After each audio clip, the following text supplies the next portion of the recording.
On this episode of Team Building Saves the World. The one thing that we discovered was it's so much easier to get those scattered personnel on virtually or a hybrid of virtual and live than it is to get everybody in one location. It's just a different reality for people that enter the workforce, always attached to work largely through a computer. It's such a wave. I think, as we've seen the last month or so, I think people are ready to get together in person. Is there any way you guys can see where hybrid can actually help to build this culture up?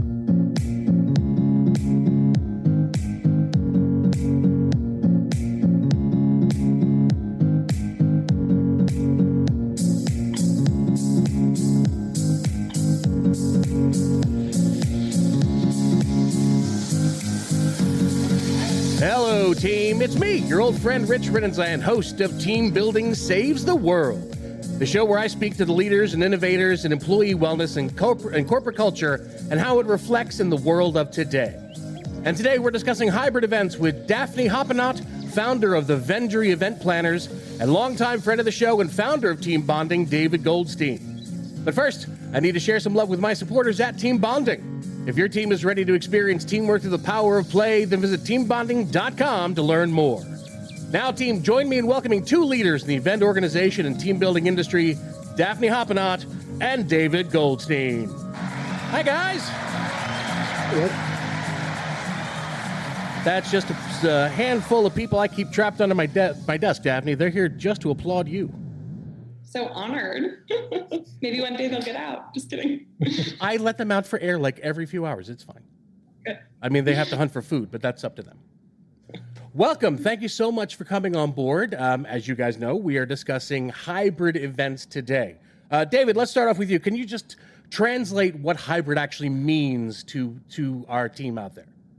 To us, for Team Bonding, a hybrid is a combination of an event that is happening either with some of the folks in the office or an activity or an event, and some of the folks virtual. So it's the combination of virtual and in person, and as such, it's hybrid. It's a little both. Okay. Daphne, anything you want to add to that? Yeah, I mean, I have two perspectives. Our team is hybrid, and so it's a challenge and opportunity we explore just personally as a company, and we've certainly seen a lot of activity on our platform around hybrid team building, so we can talk more about that. But in the world of today, where while COVID is still a thing that is here, and it seems like it's going to be for much longer, our restrictions have fallen away. The government has agreed to sort of mask mandates are no longer really a thing, at least leaving it up more, it seems, to the individual's perspective. I mean, even in the State of the Union address, President Biden actually stated how he wants to see companies going back to work in their offices to fill the cities again, even with the Great Resignation being what it was and people moving away from cities at the time. So, Daphne, let's start with you. Is hybrid a valid solution to the corporate needs of today, or is this something that just is here for now but is on its way out? Yeah, I mean, it's funny you even mentioning hybrid in relation to COVID. So the Vendry has been back in office for the most part since last September, 5 days a week, 9 to 6. Now we do have some employees that are remote, but I don't even tie like future work hybrid to COVID anymore. Like that's for me how mentally I'm already in the new reality where like a portion of our company goes to work every day. COVID hasn't really affected that, but for a lot of tech companies, at least, where work can be done through the computer, that's my industry. I mean, hybrid's here forever. I think it's honestly no longer even tied to COVID. David, what about you? What are we seeing from the team building side? Are corporations saying, let's get away from virtual as much as possible and get everybody back in person for these events? Well, I think what's happened with hybrid is it's sped life up a little bit. I think I was not a big fan of remote work prior to the COVID and the pandemic. I didn't I had examples. I had people that would do their laundry and go shopping and do all these things and didn't seem like they were working during the time that they were working at home. But through the pandemic, we have successfully navigated thousands of events, even to the point where we didn't have power in the office a few days, and we still were able to do it. So I think it feels like it sped life up where this was going to come anyway. It just I didn't think it was going to come this soon, but 2 years into it, I think remote work for a lot of people, is it a legit valid thing? Do I think it's the better than in person? No, I think in person always is the better option, but I think it's no longer a placeholder as far as a way to get people together. It's a way to engage people with what you've got. And I think it opened up a lot of new doors that we wouldn't have opened up for many years. What I've observed is basically, this is like my personal opinion, and this is more on the future of work, but I think remote work, obviously there are only certain functions that can do remote work. So, talking just about the types of jobs that can do remote work, right. I think it works well for people that are several years into their career at least. And so I've observed that, for example, my friend's husband works at a law firm. A bunch of the partners are all, age 30 plus. They've graduated law school. They've had a couple of years, in the workforce, in person. And working from home doesn't matter for them as much. For companies that rely on a young workforce, my honest opinion is that for young professionals, remote work might be a disservice to them. Why so? I just think you get better training in person. Okay. A little more especially that one-on-one time? I think you get better training in person. I think it's hard. I think virtual can be very transactional, and it's hard to have those in-between moments, both socially and professionally, when life is on Zoom. And maybe the metaverse will solve for that. But the other thing that I would observe, and maybe largely leaning on my experience as a 20-something, is that work was part of entering the world as an adult. Work and social life were sort of fundamentally interconnected. A lot of people, at least in New York, would say that many of their best friends are from their work life in their 20s. And so it's just a different reality for people that enter the workforce, always attached to work largely through a computer. David, what are we seeing from the corporate side from the clients? Are they requesting going back to live? Is virtual still selling as much as it was? It's such a wave. I think, as we've seen the last month or so, I think people are ready to get together in person. Okay. Our leads have changed from virtual 90% to in-person 90%. Huh. But I think that's too far of a swing. I think that's a swing for now. When people want to get together, they haven't seen each other. I think virtual will come back, but not as strong as it was when people couldn't go out. But I think if possible, I believe certainly in the office, there's a lot you miss being virtual. I mean, managing a small company, we have 23 people at team bonding. Maybe 10 of them are virtual all the time. It's very difficult to manage and maintain and train and engage and reward, and keep everyone involved. And, being part of a team there's a person-to-person contact. Because I've met you in person, I know you. I know I've spent time with you, not all intentional time. Sometimes that we've been at events together, sometimes that you've done something. I think that's the irreplaceable part that I'm anxious to see kind of how that's replaced, certainly for the younger generation. But for my generation, has been going to the office my entire life. I mean, here I am working from 1,000 miles away from the office, totally happy. I mean, it's got a lot of benefits. There's no reason I need to be in the snow. So, especially this week. It's been a cold spring start. Exactly. David. David, where are you calling in from? I'm in St. Augustine, Florida. You? Yeah. It's been very fortunate. I mean, of course, there's no COVID here in Florida, but other than that, it's. Yes, we've all been loving hearing about things in Florida for the past couple of months, David. But Daphne, let me get back to asking you. Besides onboarding, what else are we looking at here? Your clients, for example, are they wanting virtual events? Are they wanting live events? Yeah, I mean, to be honest, what we primarily see, so we are, just so everyone understands, we are a marketplace where corporate event teams can source venues and vendors for their events. The primary sort of type of corporate teams that use us, I would say, fall into the tech, banking, consulting, media categories. We see a lot of offsites. And so we do still see companies doing virtual cocktail classes and chocolate tastings and stuff like that. But those leads have definitely dropped 90% from a peak of December 2 years ago.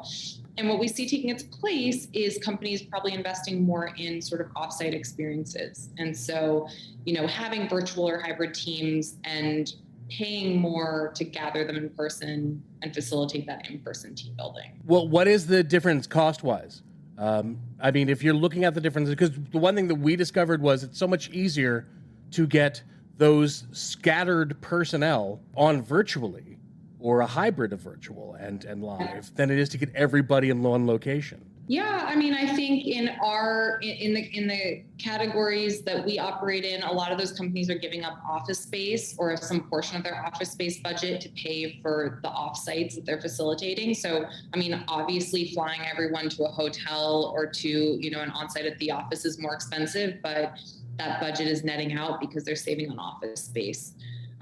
So I would say that it's coming, that those budgets are largely coming out of the office space category. And then of course you have hybrid events. I mean, our team did a hybrid event for Black History Month, but hybrid can be very unequal. How so? I think there's a better word for that, but unbalanced? Yeah, there's a better word. It's just not coming to mind. But basically, I think, if you have a bunch of people in person and somebody's on a screen, it's a little hard to make it that everyone feels sort of equally included in the situation. And so in that sense, our team has largely optimized for we have in-person stuff. And then for Black History Month, what we did was we did something on the screen. Yeah. And so even the in-person people were looking at the screen and the virtual people could sort of zoom in. But yeah, it's tough. It's tough. I'm curious what David would say. Yeah, David, how do we fix a problem like that? Because you and I have discussed this personally, talking about a show we were thinking of doing with both a virtual and live audience. How do you fix the disparity between the people who feel engaged because you're there in their face and the people who don't because they're watching third-person view from a camera?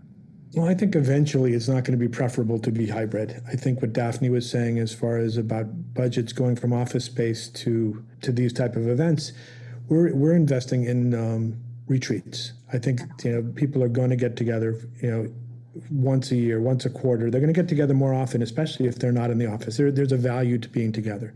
So I believe retreats are going to fill some of that gap. But then they save the money from the office, and especially if you're looking in New York or some of the bigger cities. I mean, it can be a cost savings. But there will be things that you can't turn the page on. I mean, as you've seen, we've done events with people from other countries. Mm-hmm. So, those people are it's not ever going to be worth it to fly over for an hour team building event, but it's, there's a way to engage people together. But some of the things that we've done with team building is, one of the things we've done is chain reaction. And chain reaction was a really good event where they carried one of the virtual team members with them to the various stations, the people, and that person had to interact as part of the team. So there are ways to engage them virtually. I used to joke, Rich, you remember Stephanie when she was in the office, when she went up for maternity leave a few years ago. I was looking into a robot that basically was, could roll, had a little iPad on top and could roll into the offices and, as if she was there. So I think technology is going to continue to adapt to a workforce that is global, that is some virtual, some in person, and it'll adapt to times to get to events. For Daphne was saying off-sites. I was reading today about on-sites. Mm-hmm. So, maybe you have people come to the office, on a particular day, and that's the day you do your team building event, or that's the day you do your event. Mm. So instead of an off-site, it's an on-site. Yep. So I think things will, I think everything happens so fast, and now things are going to have to catch up. Yep. Okay. Speaking of catching up, I have to disagree with you on something, David. I personally think it's worth it to travel just to get me alone for an hour leading a team building event. But that's just my opinion. But speaking of, I want to actually take a second step away for a real quick second, guys, from you. So I can tell you all about a company that David and I are both very proud to be a part of, Team Bonding. Team Bonding was founded over 20 years ago with one simple question. How can employees have a great time while fostering strong, authentic bonds between people who work together? They've created a catalog of innovative events using the power of play as a learning tool and tapping into the correlation of work and play. From scavenger hunts to Jeopardy and so much more, the team bonding of activities, live, virtual, and hybrid, maximizes the impact of team building with an accent on fun. Visit teambonding.com to schedule your event now. Team Bonding, when you want seriously fun results. And we are back with David and Daphne talking about hybrid events. Guys, what's the future going to look like? And is this something that we actually have control of? Yeah, I think something we were talking about earlier is interesting as relates to this new remote work model, because I've thought a bit about it as the Vendry builds out our remote team. The idea that how much does it matter if your remote workers are in your country or not? Because I think there's there's an idea that, well, if they're remote, let's hire from anywhere in the world. And there's places around the world that you can get amazing talent for cheaper than the US. But then the downside of that is, at the Vendry, we've mostly optimized for hiring remote within the US for the sake of being able to buy a cheap flight and easily, without passport issues or whatever, get somebody to the headquarters for an onsite, as we were talking about earlier. So I think there's an inclination as a founder to be like, well, let's hire amazing talent from anywhere. And then as you think about the desire to foster in-person team bonding experiences, like it's a little easier if borders and passports and flight times are less of an issue, which doesn't need to be, it can be in Canada, Mexico, whatever. Go ahead, David, you were going to say something? Well, I'll tell you a story, but I don't know what it's going to be in the future, but you may have read the story today in our Slack channel, but we had a funny story where we had a facilitator that was doing back-to-back game shows in their hotel room. So he flew to another venue. And he was doing an in-person event, but while he was waiting to do the in-person event, he was doing back-to-back game shows. Now, of course, that was great until the hotel manager was concerned that there was something wrong with this man in the hotel, because he was hearing screaming and yelling and laughter, and he listened to the door and realized that he was engaged in a team building event rather than needing of medical assistance. Yeah, there are times where we do sound like that. So I don't know where it's going to be, but I know where that was today. That's great. Is there any way that, let's look into the future, is there any way you guys can see where hybrid can actually help to build this culture up? Because we do have people who are still having problems. We have people who have concerns. We have people who have moved long distances away from where they were before the pandemic struck. I mean, everybody seems to be in such a rush to go back to the way things were. Isn't it possible that we can actually use hybrid to create something new? And what kind of benefits can those hold? Definitely. I mean, I remember very distinctly, I don't know, in my late 20s, I decided to stay home from work one day so that I could actually concentrate and not be like running around chit-chatting with coworkers. And this was, this never happened. In the old days, I don't know, we just went to work every day. There was no work from home. And I remember like Zoom, I think it wasn't Zoom, it was Google Hangouts, but Google Hangoutsing into a meeting and people realizing I was working from home. And I just remember, I think that's the one time I ever worked from home before the pandemic. I remember that day. And I remember feeling like I was playing hooky. And now I have 2 little kids and my kid will be sick or for whatever reason, like sometimes I have to work from home. And it's such a relief to me, I think, especially as like the CEO, that I can be home and set this example. It's largely fluid. It largely doesn't matter. And so I think it adds a convenience to our lives that was an underappreciated opportunity before. Yeah, I appreciate it. I agree completely with that. I mean, I think you're able to attract, we have 4 virtual assistants at Team Bonding, as Daphne was mentioning earlier. Right. We have people that, that are a part of our team that we never would have had part of the team before, because they're able to contribute virtually and they're able to access us, and we're able to access them. And it saves people. I mean, one of the downsides of working for Team Bonding is we're a little south of Boston, so it always limited us to who we could hire. You can't hire anybody north of Boston because, God, they have to go through Boston to get to our office. Right. Look at Melissa as a perfect example. I mean, she was coming in 1 to 2 days a week, and I've seen her 1 to 2 days in the last 2 years because she's been able to work at home successfully remotely and do what she does. So I think it opens up a lot of opportunity, not only for companies to access different types of workers than they would have had before, but it also offers, to employees to be able to work for a company that they may not have been able to work for before if they aren't geographically desirable. David, I'm curious, as you think about retreats, are you designing them differently now than you did before the pandemic? That's an excellent question. I think Daphne wants her own podcast, David.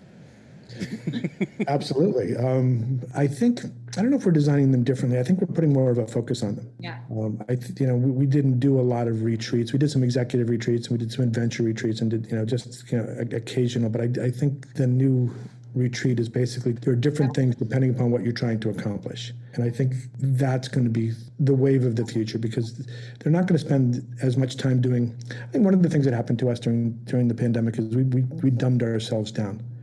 We're a team building company. We know how to do this stuff. But during the pandemic, we started to do chocolate events and tastings and cheese making and all the things were like group activities. I think we need to move ourselves back up to where the outcome is the goal. What is it at the end of your retreat that you want to accomplish by being together for 2, 4, 6, 8, 10 hours?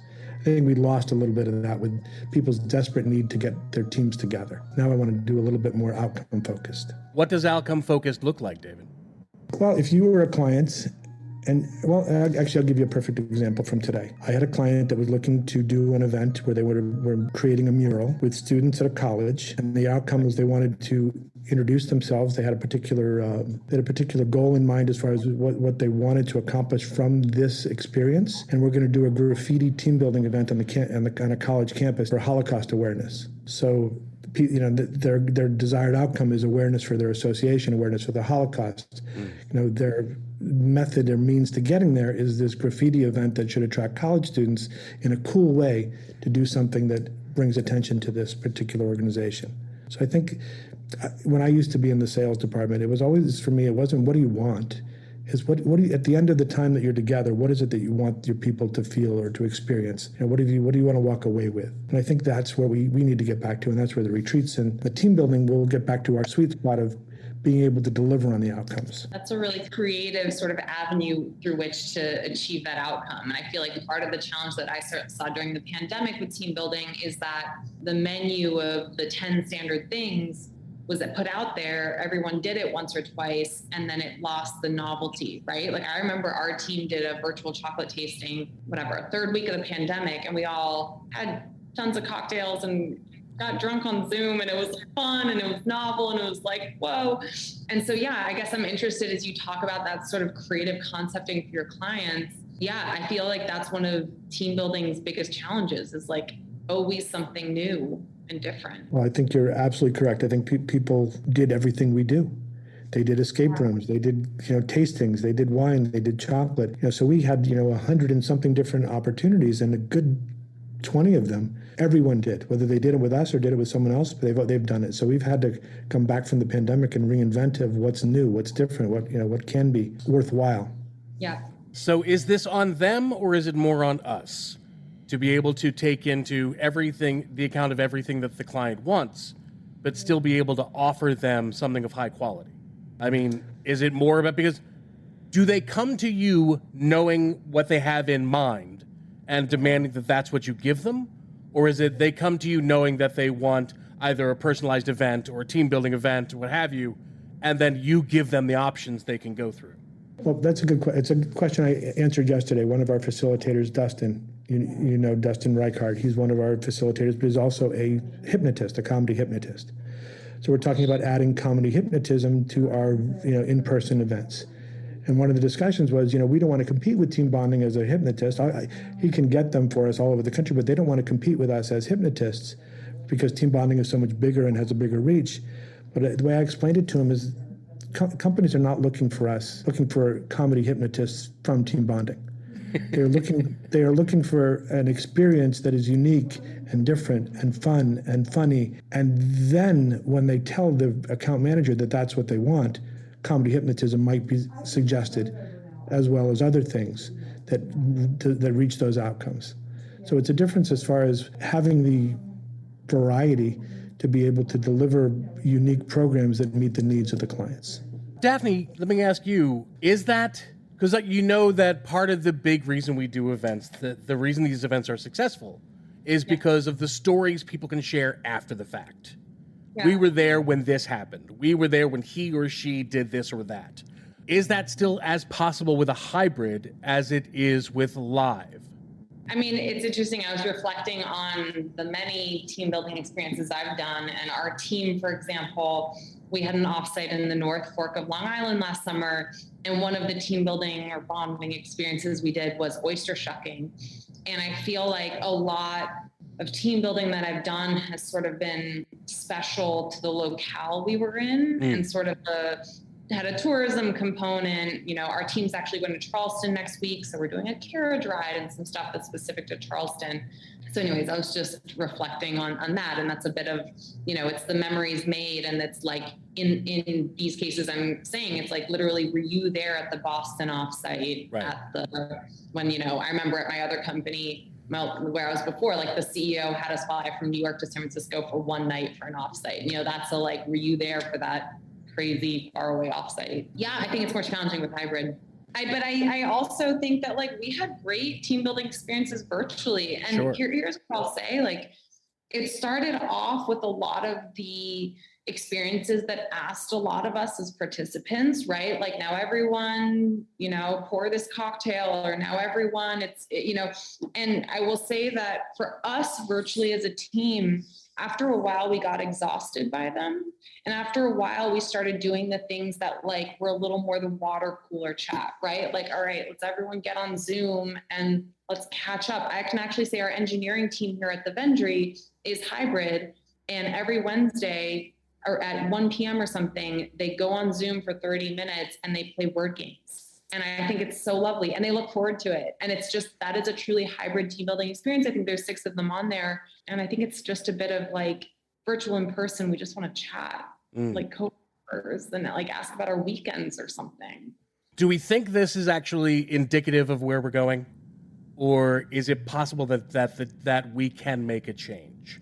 I mean, do you think the common worker right now wants to go back to the office? What are you seeing, Daphne?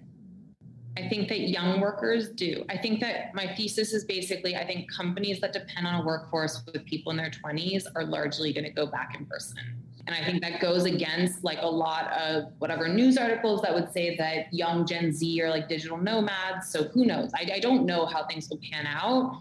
But I think that companies that depend on a younger workforce, you can't just like have a multi-generational company where the young people are in the office and their managers managers aren't.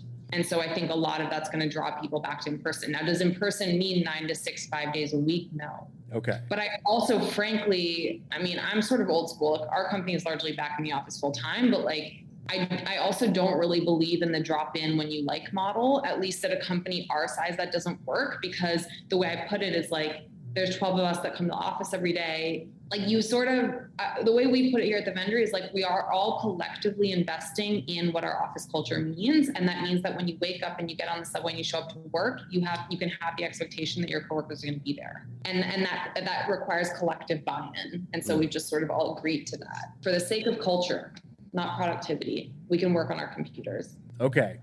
Then David, let me ask you a different question. Financially, how viable is hybrid? You know, it's another pivot. So, you know, I think in the beginning of the pandemic, I think we were all kind of in shock. I mean, as an event company, and I'm sure Daphne has many of these examples, we lost everything on our roster. An entire, you know, from March 2020, everything in the future was gone.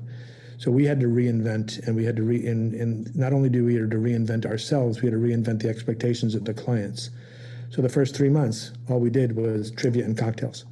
That's all people wanted. That's all they knew was possible. Sure. But I think, you know, the technology has come so fast. So between Zoom and all the other platforms that are out there, there's so much more that people can do. You know, I can go to a conference that I may not want to, you know, there's a conference, an event conference in London that I can go to, but I don't have to get on a plane for. So there's so many more opportunities that we're going to see virtually that'll continue to open up new windows and new opportunities. I think what Daphne was saying about her company is she's extremely lucky. She's got a company that people are passionate about.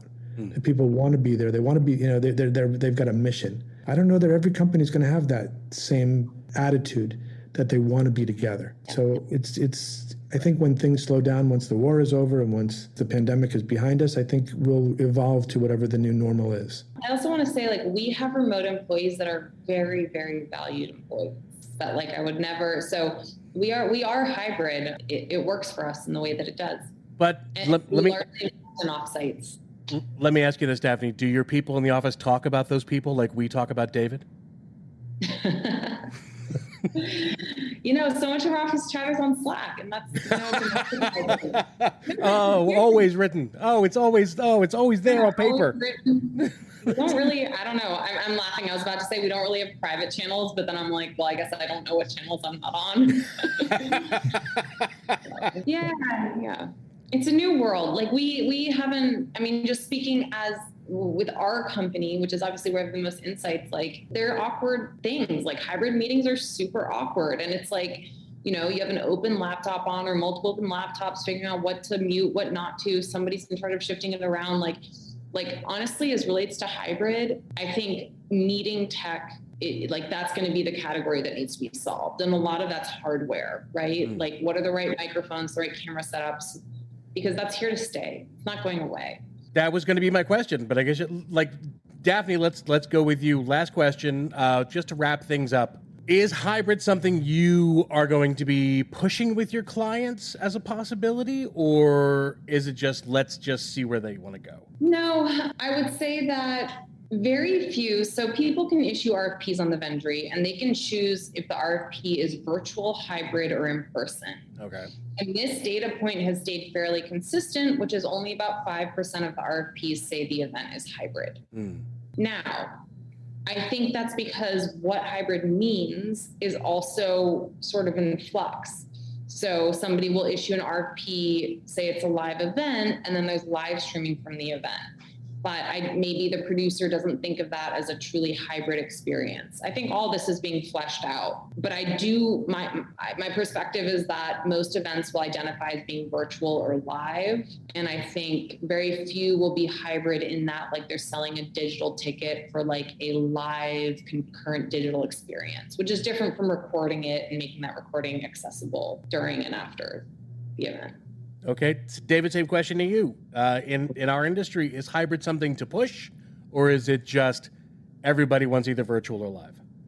I am so happy Daphne said it that way because, as you may know, we're redoing the website. Initially when we did the website in 2020, we came out with, okay, here are the options: virtual, hybrid, in person, and focused on virtual. Now where it's like virtual or in person, and hybrid is. You tell us what it is that you're trying to accomplish, and then we'll tell you what works in that scenario. So hybrid exists, but it's not something I can define for a client and say, this is what a hybrid event is, because it isn't. Right. This is what I need.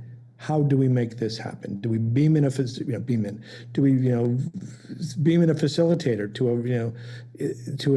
an in-person event? Are people in teams at home? Are they carrying a laptop with a team member? What is it that they want to accomplish? And then we look at our resources and our opportunities and try to put that together. So it's a little bit more of virtual, in person, but hybrid is ask, and we'll see if we can make it for you. So the way you guys are saying it, it sounds like hybrid would be, I should say, more appealing to a client, because it is more of you tell us what you want and we'll tell you how we can do this. But it's their lack of knowledge of what it could even look like, since this is all so new, that is keeping hybrid by the wayside. Well, I think when we went virtual in the beginning, we had the benefit of being part of a global network. So Before March, before we felt this, our partners in Asia were experiencing it. So basically what I believe that I'm doing, and I imagine Daphne's doing the same thing, is we're 5 minutes ahead of the client. We're trying to define what it is. So when they find us, they're able to get the answers that they need. So they're finding out about it, but we're trying to educate ourselves and get in a position to help them a little bit ahead of when they're ready to need it. Mm. Yeah, you probably have to do more sort of consultative sales and education than before, because there's just more unknowns and probably more contingency plan, right, David? Like, well, what if? Yeah. They used to know what they wanted. Yeah. Now they just don't know what's possible. Right. Yeah. So we have to find out what's possible, so we're able to tell them what's possible. Fantastic. Guys, I'm looking forward to seeing what that means for the future. Our office got our office Oculus last week, so Ooh. And download a team bonding app and do some virtual metaverse team bonding. The one I've always thought would be really cool, you can be on the holodeck in the Starship Enterprise with something that works with Oculus. It's a small group type of thing, but you could actually captain the Enterprise on those type of things. How can we afford that, David? Licensing alone. Well, details. Daphne, David, thank you so much for coming on and sharing your thoughts and insights in this. I love these conversations when we're talking about something that hasn't really coalesced yet. So hopefully a bunch of people are going to hear this and they're going to think, oh, okay, so I could do something like this with something like that. So thanks again so much for coming on board. You guys are great. I love talking to you. David, you know how I feel about you. You know how I feel about you, David. But this does actually bring us to the most important part of what I think of our show. It's time for my speed round.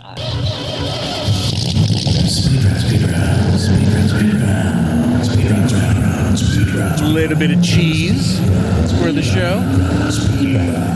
So David's done this a number of times already, Daphne. I'm going to explain to you how this works. In the speed round, you're going to have 60 seconds where you guys will be working together as a team to try to answer as many questions as you can. They are innocuous questions. First thought comes off the top of your head. That's usually the best way to go. At the end of it, we will see how well you all have done. Now, the way this works, because there's two of you, I will either ask you pointedly a question, like I will say Daphne, and then a question, and you give me an answer. But if I say no one's name, it's whoever shouts it out first. That's the answer for the team. Sound good?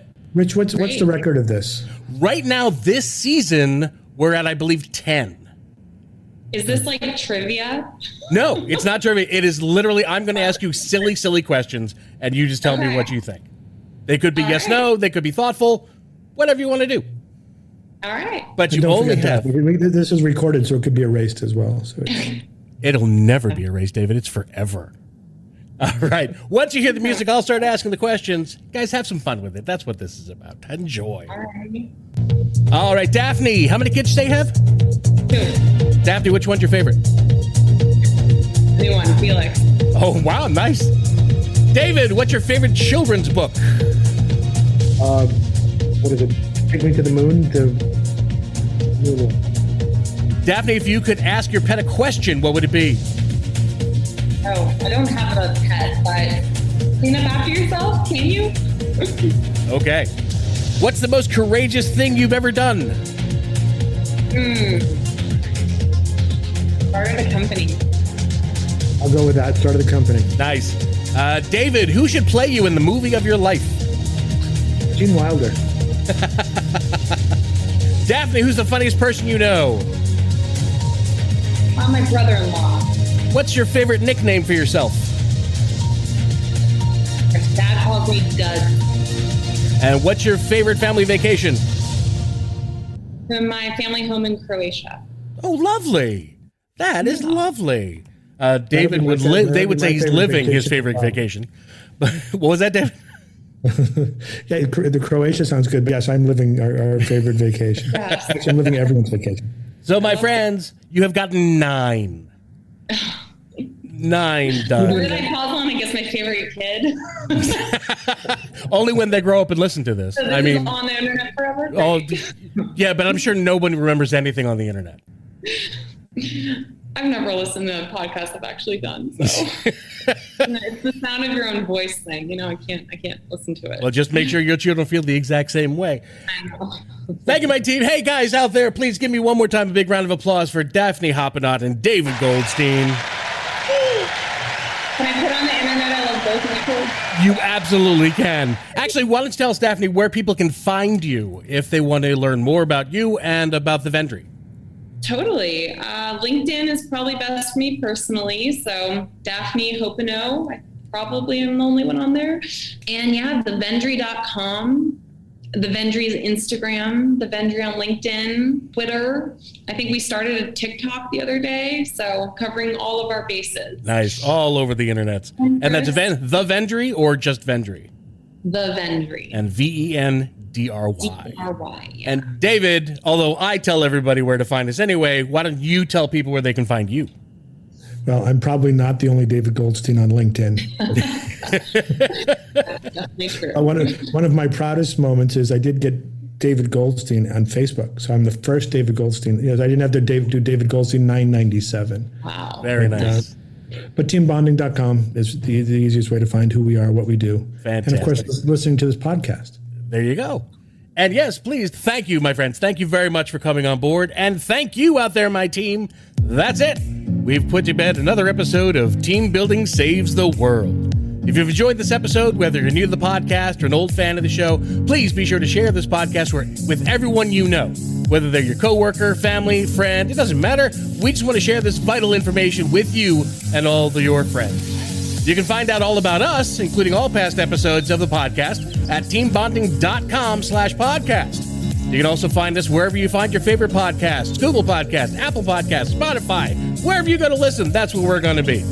Don't forget to look at us on all the social medias at Team Bond Podcast and leave us a message telling me whether you like the show or if you have an idea for a future topic on the podcast that you want to hear. We want to hear from you.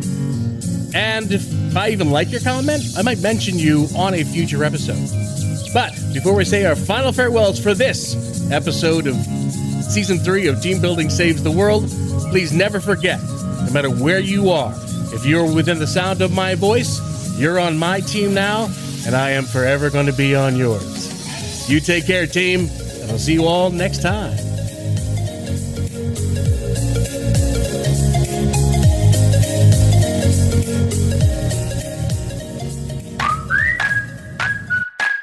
It's been said that you learn more about a person in an hour of play than in a year of conversation. So why not put your coworkers to play with the help of the team at Team Bonding? Team Bonding was founded over 20 years ago with one simple question. How can employees have a great time while fostering strong, authentic bonds between people who work together? Their catalog of innovative events includes scavenger hunts, Jeopardy, and much more. Each activity, whether live, virtual, or hybrid, maximizes the impact of team building with an accent on fun. Visit teambonding.com to schedule your event now. Team Bonding, when you want seriously fun results.